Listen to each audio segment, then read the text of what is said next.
Are you struggling to find new students? Well, in today's video, I'm going to talk about how you can fill your calendar up on Preply. Hi, my name is Alex. I'm an avid traveller from the southwest of England and in 2019 started my journey as an English language tutor. I've taught in places such as Prague, Czech Republic and Krakow, Poland, and can't see this journey ending anytime soon. Because of the pandemic, I switched my focus to online teaching and have been teaching on a site called Preply since February 2020. So without further ado, let's jump in. So we're currently in June 2021. Now, in my experience, the months of June, July and August tend to be the months where students tend to dry up and you start to have less lessons during this month simply because students want to be on holiday, they want to be by the beach, enjoying the sunshine, less likely to just be sat in front of their computer speaking to you on a Wednesday afternoon or on a weekend or whenever it might be. So you will find you have less students typically during the summer. However, saying this, do not be disheartened. There's definitely ways where you can find a lot more students. There's 2 billion people in the world wanting to learn the English language. So don't think that there's going to be no students left for you or that you can't find students during these summer months. I'm going to give you some tips and tricks during this video, how your profile can appear to more people, how you can get more people to book lessons with you during these dry summer months, and even for the rest of the year too. These tips can be carried across the rest of the year, not just for the summer months.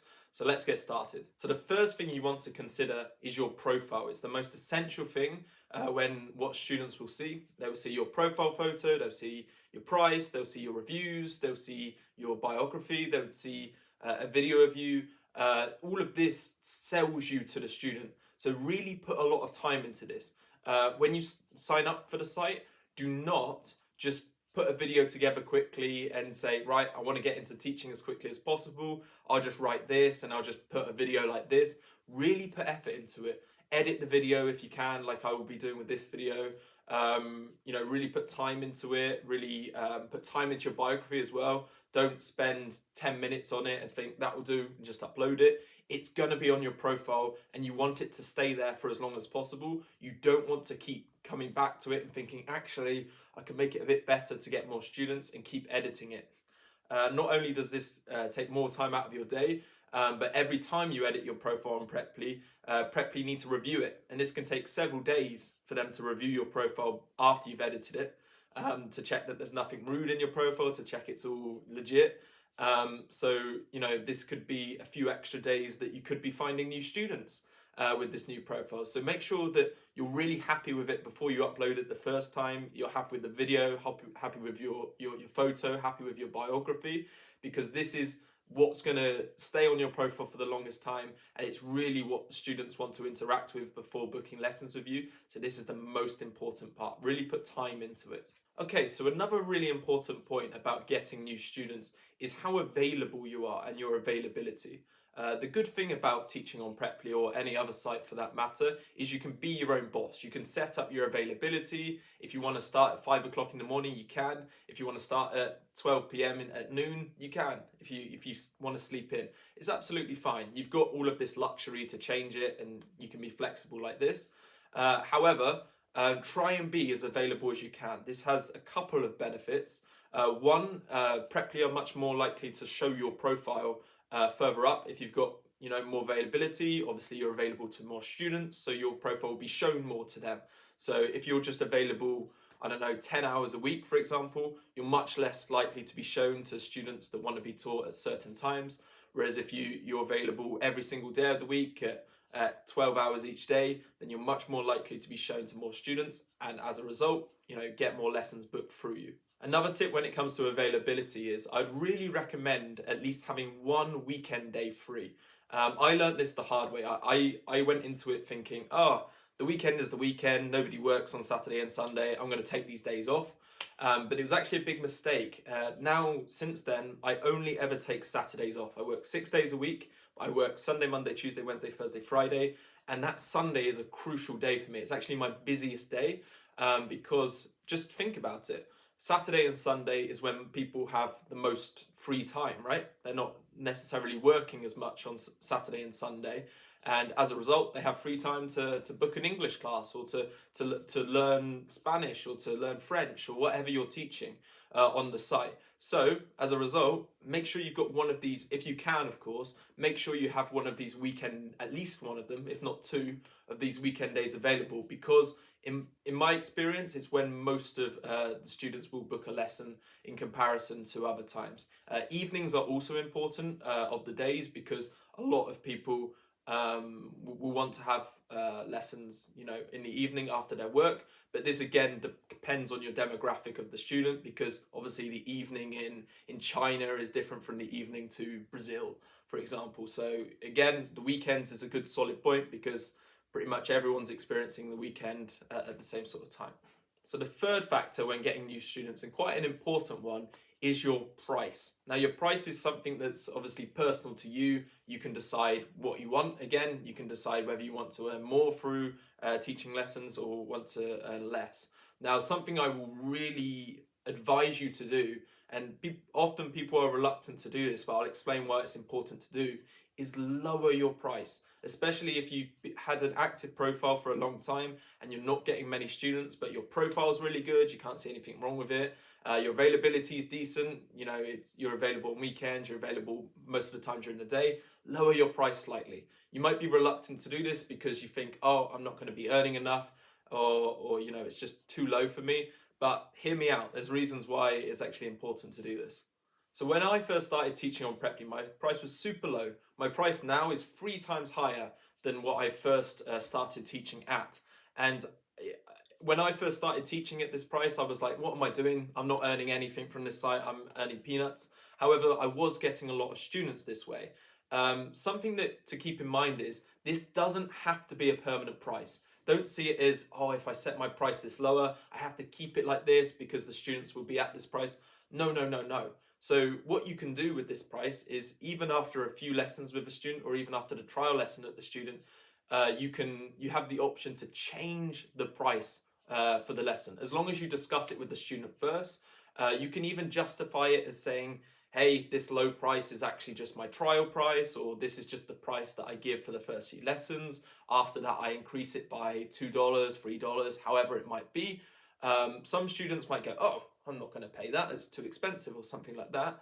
But if you offer really good lessons, if you've given a really good trial lesson, if you've given really good lessons throughout, and you bonded with this student, that $2 isn't going to seem like much to them. You're going to seem worth that $2 extra or $3 extra, or however much, and they'll be really happy to pay that.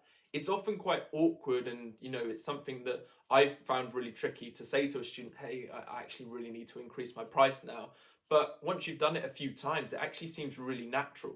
And it's something that, actually students don't, especially if you've got a relationship with them, they'd much rather keep you than a student than just say, actually, you're not worth the $2 extra or whatever per hour, because believe me, they're much more willing to pay this extra than drop you as a teacher.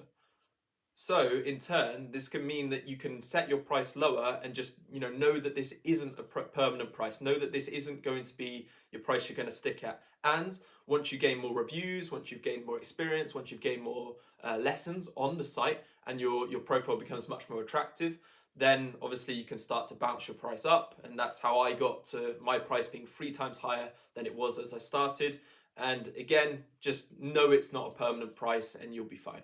So my last piece of advice to you in today's video, and it's something I've just mentioned then, is reviews. Now, reviews are really, really important, especially with the amount and thousands of teachers on the site. It's really important to stand out when it comes to reviews. There's a sort feature at the top where students can sort teachers by popularity and people with the highest reviews. So of course, if you've got the best reviews, you would show up first, and this can really boost your profile, and students are more likely to book you if you've got 5-star in comparison to 4 or 3, etc., lower and lower. So it's really important to get good reviews. Something that I'd recommend you doing is, although you kind of want reviews from students, do not push it. This is a mistake. This is a huge mistake. If you say to a student, please, if you're enjoying the lessons, please give a review, that's fine. That's absolutely fine.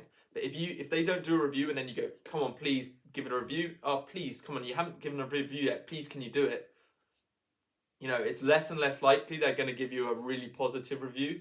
And believe me, it's much more important for you to have like no review at all than a negative review, because this negative review can stay on your profile forever for your whole Preply career, for your whole online teaching career on this platform. So you do not want to let that happen.